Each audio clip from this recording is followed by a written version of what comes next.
Yes, assignment number 4 of first chapter, first numerical. 6.3 gram of sodium bicarbonate and 15 grams of acetic acid are mixed in an open vessel, leading to the reaction. You can see the equation given. You have the assignment with you. After the reaction, 18 grams of residue was left. Vessel is open, what will escape? If there is any gaseous product, that will escape. And in this equation, you can see carbon dioxide is a gas which will escape from the vessel. Whatever is left behind the vessel, reaction vessel, that is called residue. It means remaining two products will be called residue. Now, so we started with 6.3 plus 15. Total we started with 21.3 grams of reactants. 18 grams of residue is left. It means how much is carbon dioxide which has escaped according to law of conservation. 21.3 grams was the total weight of reactants. 18 grams of residue is left. It means 3.3 grams of CO2 escaped from the reaction vessel. But you have to present your answer properly. This is the shortcut I have explained you. Second numerical. On decomposition, 0.17 gram of ammonia produced 0.14 gram of nitrogen and 336 cc of hydrogen at STP. Ammonia gives hydrogen and nitrogen. Is 0.17 gram gives 0.14 gram of nitrogen and 336 cc of hydrogen at STP. On the basis of this data, we have to prove that this data is according to law of conservation of mass. So basically what we have to do is we'll calculate the weight of 336 cc of hydrogen produced. This weight plus this weight should be equal to 0.17. And if it is so, it proves the law. So now we'll calculate the weight of 336 cc of hydrogen gas. Now, ultimately, you'll have to think of mole in a broader way. Now, I'll calculate weight of hydrogen. Now, listen, how do I explain? You know, 22.4 liters means 22,400 cc of any gas will be 1 mole. 1 mole will be equal to molecular weight. It means I can say 22,400 cc hydrogen will weigh equal to molecular weight, that is 2 grams. 1 cc will weigh 2 divided by 22,400 cc. 336 cc will weigh how much? This will give you the weight of hydrogen produced. This will come out to 0.03 gram. After this calculation, you'll write that total mass of products is this plus this, which is equal to total mass of reactant started with, and therefore it proves the law. Third numerical.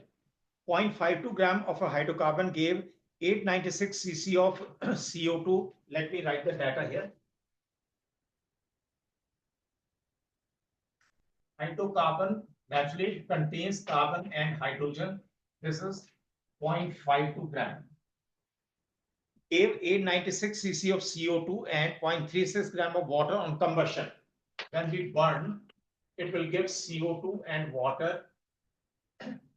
Any carbon present in hydrocarbon will change into carbon dioxide. Any hydrogen present in hydrocarbon will change into water. So CO2 produces 896 cc at STP, of course, and water produces 0.36 gram. So what we have to do is we'll calculate the weight of carbon present in carbon dioxide produced. We'll calculate weight of hydrogen present in water produced. That weight of carbon and weight of hydrogen will be added, and that sum will be equal to 0.52, and that will prove the law. Now, how do we calculate that? Weight of carbon in CO2. See, again, listen carefully. 22,400 cc of CO2 will be 1 mole. 1 mole will be 44 grams of CO2, that is molecular weight. Yes, sir. And out of 44 grams, carbon will be 12. It means I can say 22,400 cc CO2 contains 12 grams of carbon. 1 contains 12 divided by 22,400. 896 contains how much? This will come out to 0.48, I think. Yes, 0.48 gram. Now, weight of hydrogen in water. Molecular weight of water is 18. Out of 18, hydrogen is 2. It means 18 grams of water contains 2 grams of hydrogen. 1 contains 2 by 18 and 0.36 contains how much? This you can calculate. This will come out to 0.04 gram. Weight of carbon plus weight of hydrogen is equal to weight of hydrocarbon started with, and therefore it proves the law. Next numerical.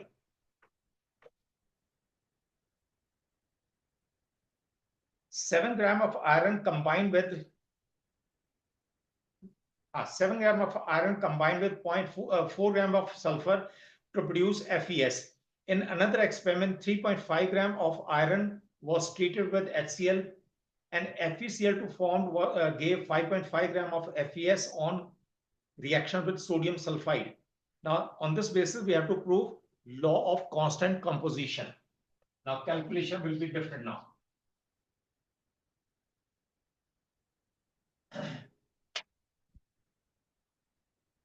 FeS, sample 1, sample 2, iron, sulfur. I'll read it again. 7 grams of iron combined with 4 grams of sulfur. It means total iron sulfide is 11 grams. In another experiment, 3.5 grams of iron was treated with HCl, and FeCl2 produced gave 5.5 gram of FeS on reaction with sodium sulfide. It means ultimately iron sulfide produces 5.5 grams. Iron sulfide has only 2 elements, iron and sulfur. Weight of iron is 3.5. It means sulfur will be this minus this, that is 2 grams. We have to prove that this data is according to law of definite proportions or constant composition. So what we'll do is we'll take the ratio of iron and sulfur. This ratio should be same. This ratio is 7:4. This ratio is also 7:4. Double it, 7:4. And after that, you write, since the ratio of masses is same, it proves the law. Next, numerical number 5. NaCl obtained from lake water contains 60.68% chlorine. Let me write. NaCl, sodium, chlorine from lake. It contains 60.68% chlorine. It means remaining will be sodium. Sodium will be 39.32%. Whereas 8 grams of another sample of sodium chloride. This is from seawater. 8 grams. Obtained from seawater contains 3.145 gram of sodium. 3.145 gram sodium. Now we have to prove that the data is according to law of constant composition. 8 grams of NaCl contains 3.145 gram of sodium. It means what is the percentage? Sodium divided by total into 100. This will come out to same. 3.11 or 12. If this is same, it means this will also be same. At the end, you'll write, since percentage composition remains same, this proves the law. Numerical number 6.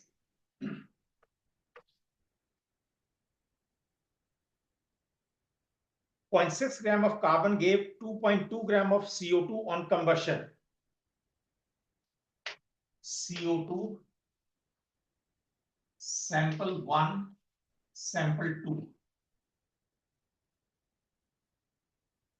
0.6 gram of carbon gave 2.2 gram of CO2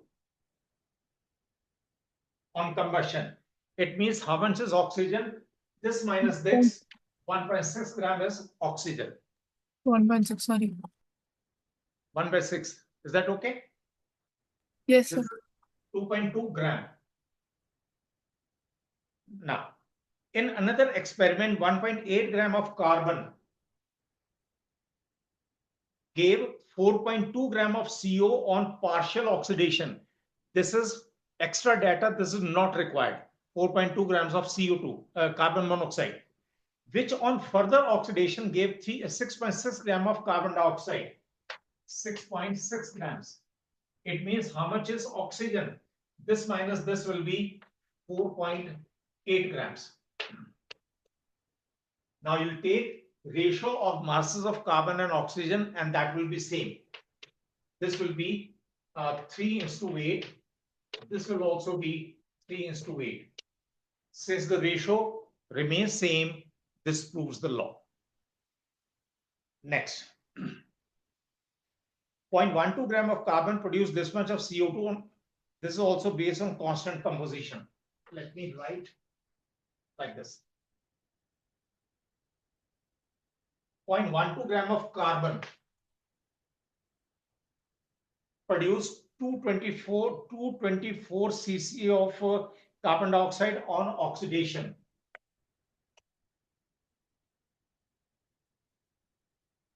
Now, what is the weight of 224 cc of carbon dioxide? Again, the way I told you earlier in one of the numericals, 22,400 cc will be 1 mole, that is 44 grams. 1 will be 44 divided by 22,400. 224 will be 0.44 gram. It means if this is CO2, this is carbon, oxygen will be 0.32. Further, in another experiment, carbon dioxide produced by thermal decomposition of marble contains 27.27% carbon. 27.27% carbon. Sample 2. Now, we have to prove the law of constant composition. So what we'll do is, we'll calculate percentage of carbon in the first sample. That should be same as in the second sample. This will prove the law. So I can say percentage of carbon, percentage of oxygen. This is 27.27. Remaining will be 28, means 72.73%. This will be 0.14 divided by this 0.44 into 100. Sorry, 0.12. 0.12 divided by CO2 into 100. This weight percent will be 27.27%, and oxygen of course will be same. This proves the law. These are simple numericals. Generally, numericals on constant composition are not asked, but still you never know. Next numerical, rather the last.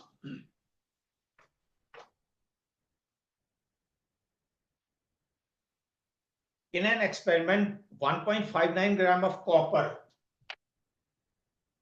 1.59, was reacted with nitric acid, and copper nitrate obtained was ignited to obtain 1.99 gram of copper oxide. Copper oxide, 1.99 gram. In another experiment, 2.12 gram of copper oxide. 2.12. This is sample 1, sample 2. Gave 1.694 gram of copper on reduction. Reduction is removal of oxygen. It means this minus this will be oxygen. I'm saving time. This will come out to 0.4 gram. This minus this will be oxygen in the second case, and that will come out to 0.426. Now, calculate the percentage of carbon and oxygen in both the samples. I think that will be easy now. That percentage composition will come out to same, and therefore it will prove the law, right? So this part you can do yourself. Remaining are theoretical questions, A, B, C, D type. You'll find them in your notes.